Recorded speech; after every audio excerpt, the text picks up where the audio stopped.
The insane squirrel saga continues. Good morning, you guys. It's so quiet here. We're loving it. I've been here a few nights now since you saw last time what happened to Mr. Echo's bed. And what I started doing is I would take his bed and I would put it on top of the truck at night. So then that way in the morning, I think that's when the squirrel comes out. It's not going to get up there on the truck and chew away at it. But last night, well, I forgot. And you see what happens. One thing I've been doing as well is this chair. I have the chair out in the daytime because I sit outside. You know, like I want to edit my videos outside. I put the chair away every night just because I was thinking if that squirrel comes around, it's going to tear up my chair in like minutes. And then in the morning, I'm going to have a totally nasty chair. Look at what the squirrel did last night, or this morning probably. It's chewing away at the other corners now. I mean, this thing it's demolished. I can't believe that.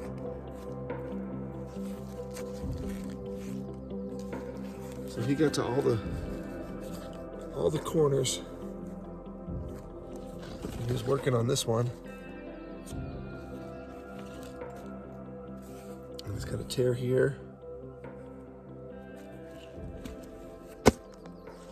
And also what I've been doing is I've been keeping up with the peppermint spray on the truck. And I haven't had any droppings in the truck. So I think we're safe there. I'm doing it every 2 nights. I spray inside the truck and then around the wheels, around the trailer, just to keep him away. Now, Mr. Echo was barking last night and I told him to quiet down. Maybe I could let him out. Like if the squirrel's out here, I could just let him chase the squirrel away. Maybe that'll keep the squirrel from coming back. It could be something else like a skunk or something. I really don't know, but I'm assuming it's a squirrel. You can actually see like scratch marks on here. And then if we look closely, you can see little paw prints. This is nomad life. Breakfast for today. Soy chorizo, an egg, some cheddar cheese on there, spinach on a Walmart bagel. Is this embarrassing? Or just the realities of being a nomadic dog owner? You see that guy? That's my dog. He chased after 2 big elk. And once again, the tracker has saved me from having to hike all over the place or go back to camp. It took a while for the tracker to lock on this time. Echo, sit. Sit. Lay down. He's tired. I got water for him in here. And I was just about to put him on his leash. You know, it's my fault that he took off. I was just about to put him on his leash and then I saw the 2 elk and he was taking a dump. And I was like, okay, good. He's taking a dump. He doesn't see the elk. Sit. Sit. So I started walking over to him. He was only about 20 feet away from me, trying to get his attention, you know, like, because I'm going to put him on the leash. And then he saw the elk. He kind of finished what he was doing. And then he kind of came over to me and then he kind of stepped back and he's like, I want the elk. I want to listen to you. I was yelling at him to stay where he was. And he decided, what did you decide? You decided to chase the elk, huh?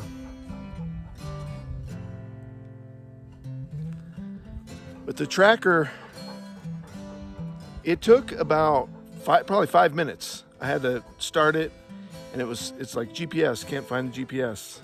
So this thing wasn't communicating with the GPS satellite. I did it about 3 times. It takes about a minute. And then I turned it off and just waited a couple minutes and then turned it back on. And then boom, started tracking him the whole way. I could see everything he was doing. It saved me from having to just trek through the middle of the woods trying to find my dog, which never happens. I've never been able to find him that way. Then also I was able to think, well, He's been on this trail before, so he might come back this way. And I could see him walking around.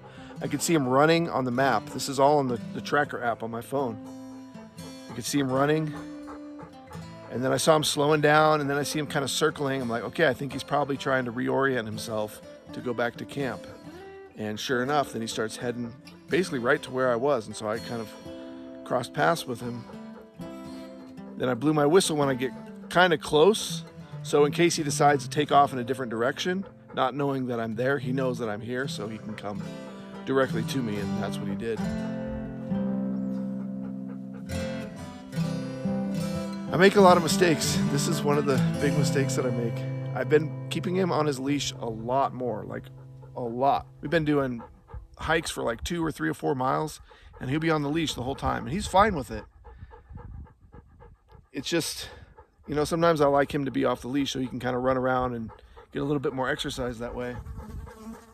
And every once in a while, something comes out and he got to chase it.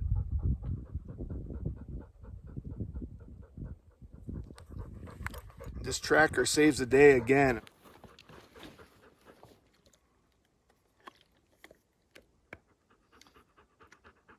Water.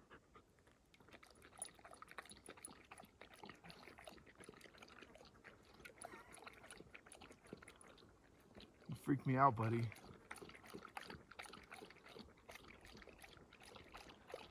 I wasn't actually nervous once he took off after the elk. They're fast. He can't catch them. But you know, he should not be doing that, because if he ever gets close to one, they're going to tear him up.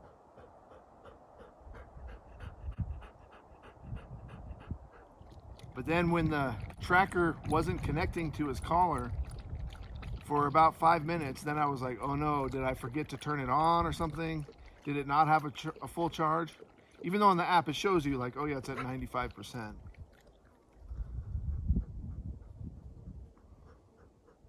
But man, once it connects, it's amazing. It's kind of actually fun just to see him on the map, and I can tell what he's doing. I can tell if he's still chasing or if he's slowed down and he's smelling. Then he'll do a circle, he'll do a few circles, and he'll start to reorient and usually come back towards where we were camped. Water. Water?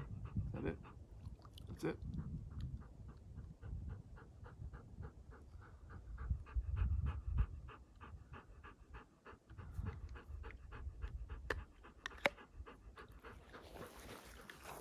Wait.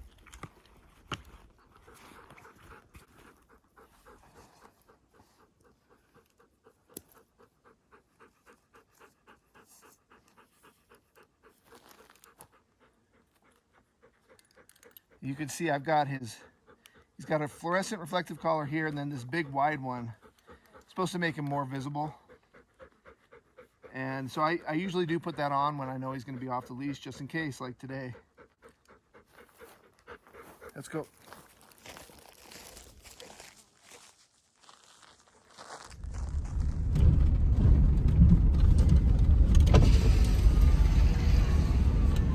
Just bumming around with Mr. Echo right now, out in the backwoods. And there's a road here on Google Maps. I'm gonna take it and just see. This could be a bad decision. But from right here, the road doesn't look too bad. Now, we did have some rain a few days ago, so I'm a little worried about mud. But, you know, we're not towing the trailer, so we should be fine. Give you a little peek of the road we're going down here.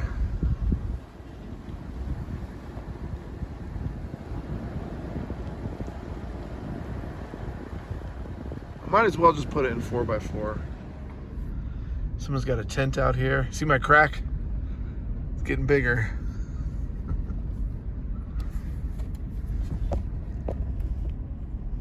Yeah, I want to be in 4x4.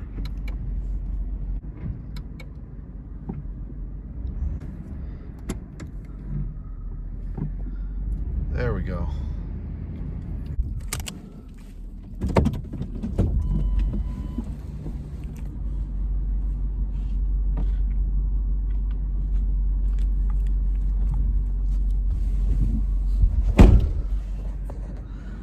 We'll be fine.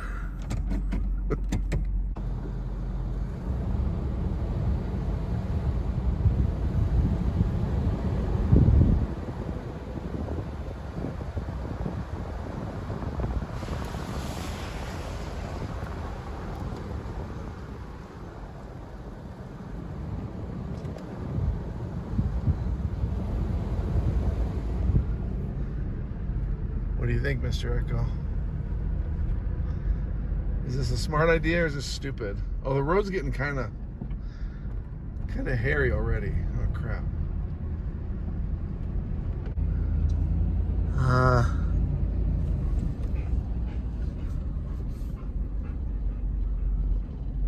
Man, I don't know. It's fine. This is, yeah, this is okay. It is kind of rocky, but it's okay. And I can always turn around.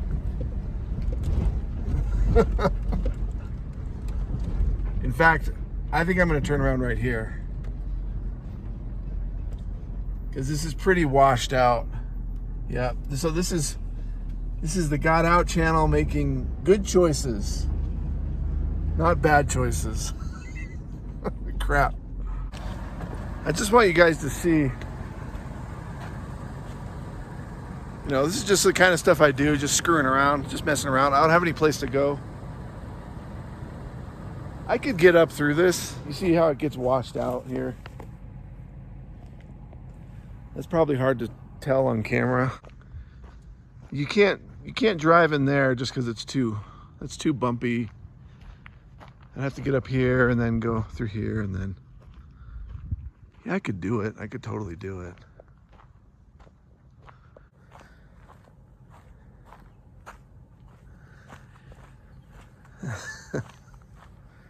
I just don't want to do something stupid. Dodger's waiting back in the trailer for us. So I don't want to do anything stupid. Echo's looking at me like, what are you doing? We're gonna go a different way, Echo. We're gonna find something else that's cool. I got a different plan. There's another road that I think will be better. Let's go try that and see. Someone in the comments was asking about what I thought about the difference between travel trailers, Class A's, and having like a cab over, like those minibus kind of style RVs. And this is a good example of why I like having a trailer. Having a van would be pretty awesome, but you're gonna want to have 4x4. Okay, here's the road I'm gonna try to do. It goes up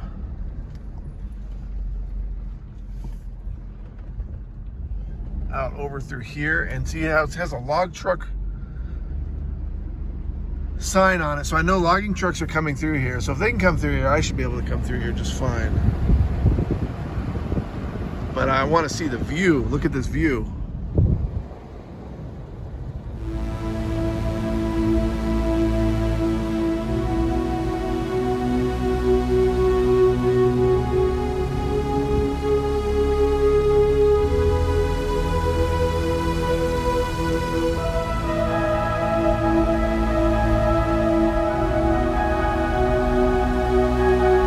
There's a guy out here on a dirt bike coming through here.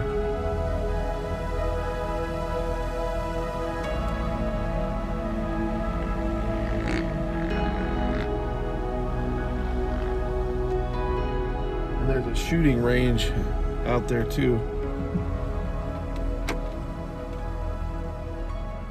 So having a trailer is cool because you can detach, and now we're just a pickup truck.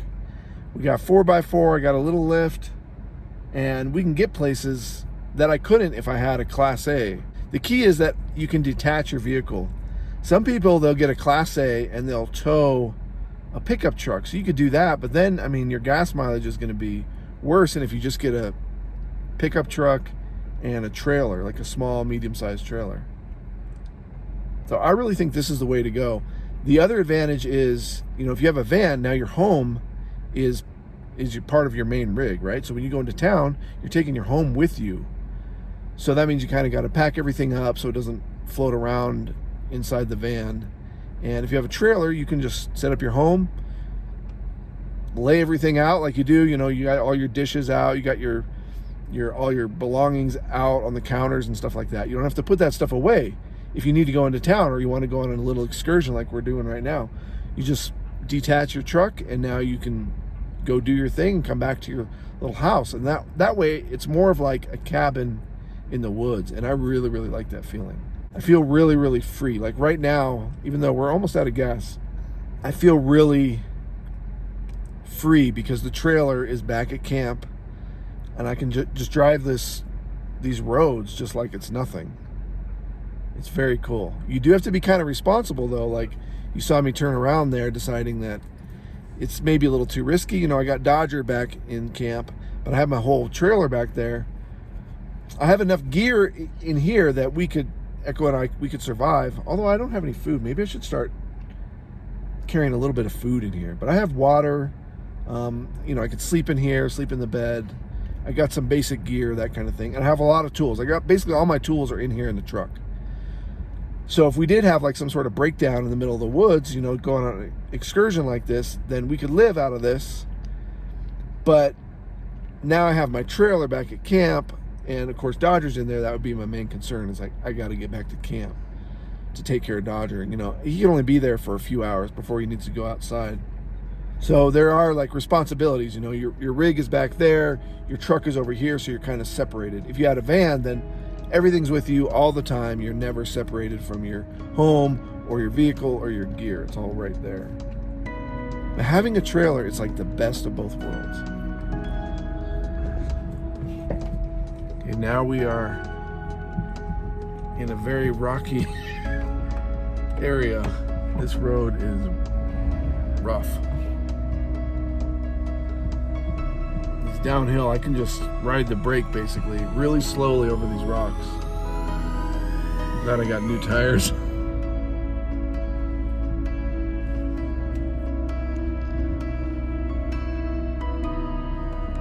There we go. Now we're home free.